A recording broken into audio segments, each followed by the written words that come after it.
Thank you very much. First, I would like to thank the management of ICD who gave me this opportunity to talk about our work, which is, the Humanitarian Fund for Afghanistan. I know this is a bit different than people are talking about the culture, but already my colleague talked about the culture of Afghanistan. So this presentation will be very short, therefore I would like to have your attention about this presentation and have any questions to respond. So what is the main objective of the fund that we have in Afghanistan? So it is called Afghanistan Humanitarian Fund, and this is managed under the OCHA, United Nations Office for Coordination of Humanitarian Assistance. It is a pooled fund mechanism so that the donor from different countries, they want to help Afghanistan. What they do, they provide all their fund to this pooled fund, and then this pooled fund will allocate the fund for humanitarian assistance. And then because it is a pooled fund, then we have got enough fund here as a reserve to, to timely and to support the timely and anticipated humanitarian issues.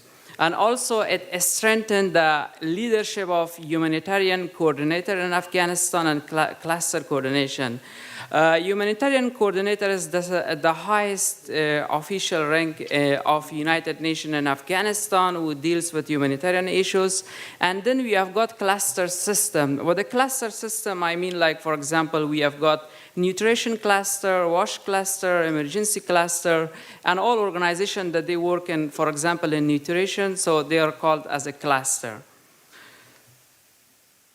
So this is the management structure of the fund, how the fund is structured. So you see that at the top we have got humanitarian coordinator that who is the ultimate responsible for the management of the fund, and then he is supported by the advisory board. Advisory board provide support to the humanitarian coordinator in terms of policy and strategy for the management of the fund.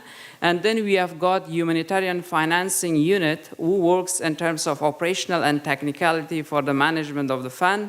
And then cluster coordinators. Cluster coordinators are the ones that who prioritize the needs for each cluster. For example, what are the needs in terms of nutrition? What are the needs in terms of wash or food security? And then those priorities will be funded. So then we have got implementing partners. Implementing partners are the ones that do actually implement the fund. We receive the fund, manage the fund, and then we give the fund to the implementing partners who do the actual work on the ground.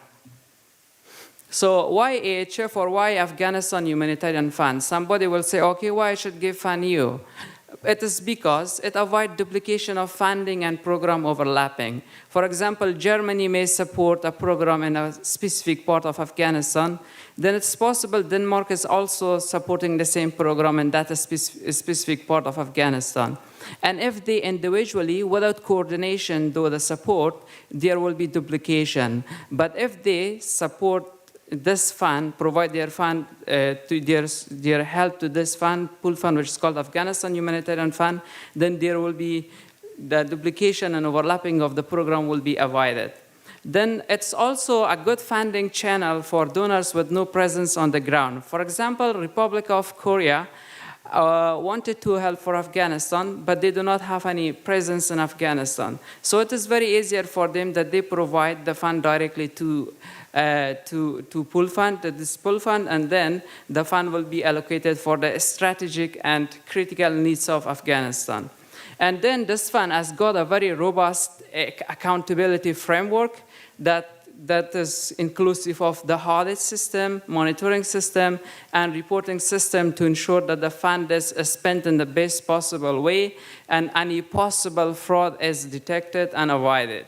And then it is cost effective. For example, if Germany, an example like Germany wants to, to help humanitarian assistance in Afghanistan and open their own office over there for this purpose, then then there is a lot of administrative cost.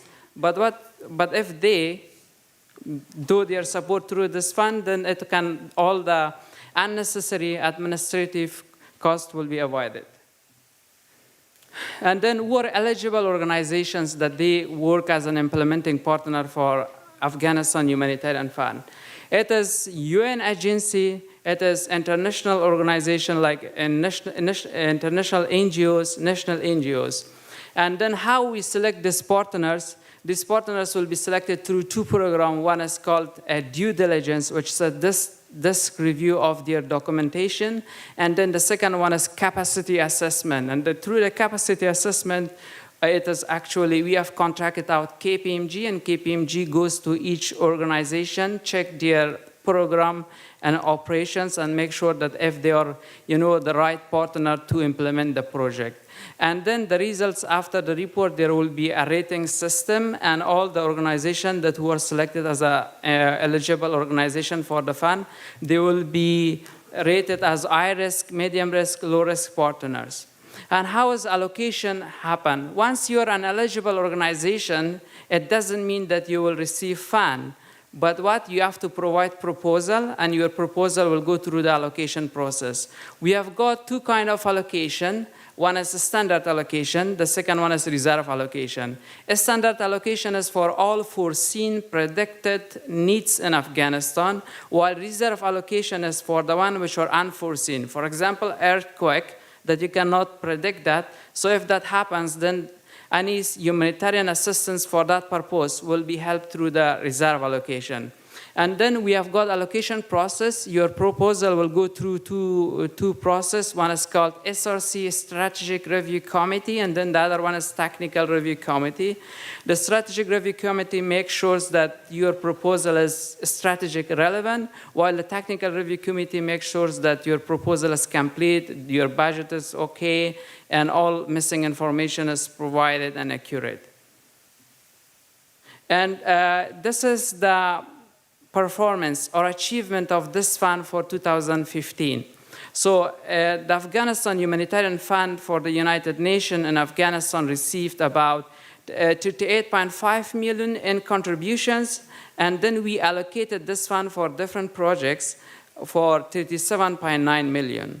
We have got 58 projects that they all supported wash, water, and hygiene, sanitation, for the health, for the shelter and emergency assistance, all those critical needs. The needs in Afghanistan are many, but what we do, those critical life-saving needs, those kind of projects will be prioritized and will be supported.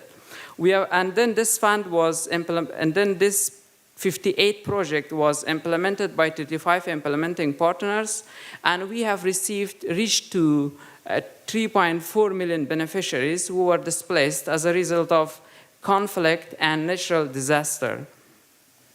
So these are main Afghanistan Humanitarian Fund donors, which you can see that obviously most of them are European Union, and what United Kingdom is one of the biggest donor. Then we have got Germany, Australia, Sweden, Republic of Korea, Norway, and Denmark. These are, of course, the main donors for the fund. So how can you help? If your country would like to help this fund, there are two ways. One is bilateral kind of support between a country who want to support the fund. They can support the fund through the MPTF office, which is a multi-trust partner office within the UNDP in New York. And then there we have got private and public sector contributions, and those can be received through United Nations foundations with a very less administrative charge. This was a very short information about what we do for Afghanistan Humanitarian Fund, and it is the end of the presentation. So if you have any question, please ask your question. Thank you very much, Mr. Hamid, for your presentation. Yes, please. Question and comment?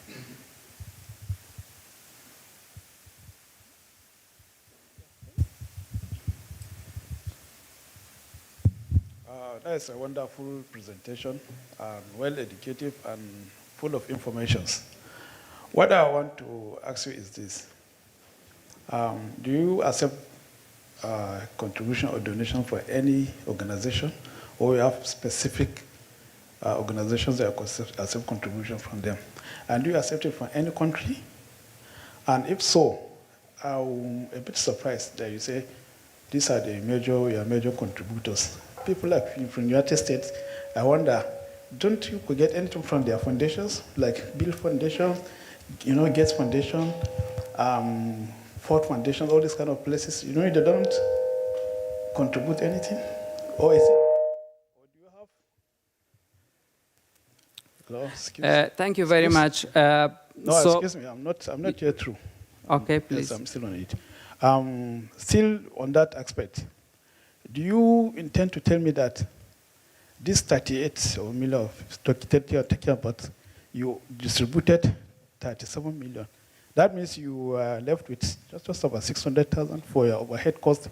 Is that, I don't know, is it possible? Overhead cost in the year of just 600,000? Can you please repeat the last part of your question? Yes, what you said here is that you are able to get 38.5 million, and you distributed 37.9 million. If I'm yes, Yep. yeah, okay. Good. So what I want to find out is that you mean this $600,000 is it your overhead cost for the whole year? You mean what I mean by this overhead cost? You pay salaries, you maintain your vehicles, you do all other things. Just 600,000? Is it? I don't know. You mean that we got 38.5 million and then we have allocated 37.9 million? Is it sufficient? And then what about our administrative cost? So first of all, of course, United States of America is one of the biggest donors in Afghanistan. And this fund in Afghanistan was established last year, the year before last, in the middle of 2014. And we are in process of attracting, donors, especially United States. We have recently approached United States to, to help this fund. But right now, the United States, they have kind of bilateral contracts with most of the organization. But our aim is to ensure them that they join this fund. And second, about this, so with the fund, when we receive the fund goes to the UN to MPTF office in New York. They charge only 1% of the total fund that they receive as an administrative cost. And then what we do, we only charge 3% for any project that we fund, 3%. So it is it's very kind of, that's one of our competitive advantage compared to any other type of funding. And of course, United Nations it also has other sources of fund. And then it doesn't mean like this is the receive of the fund, but then what we have also some pledges that, the money bilateral donors, they sign contract with our fund, and then they issue or release the fund in different installments. Thank you. Yes, I'm coming. Ladies first, if you let me. Yes.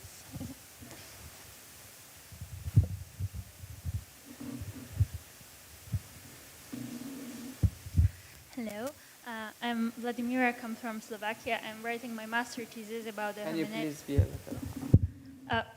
Hello, I'm Vladimira, I come from Slovakia. I'm writing my master thesis about the Humanitarian Aid and Development Project. My question is, and also in my master thesis, I am focusing on the conditionality which come from this humanitarian aid.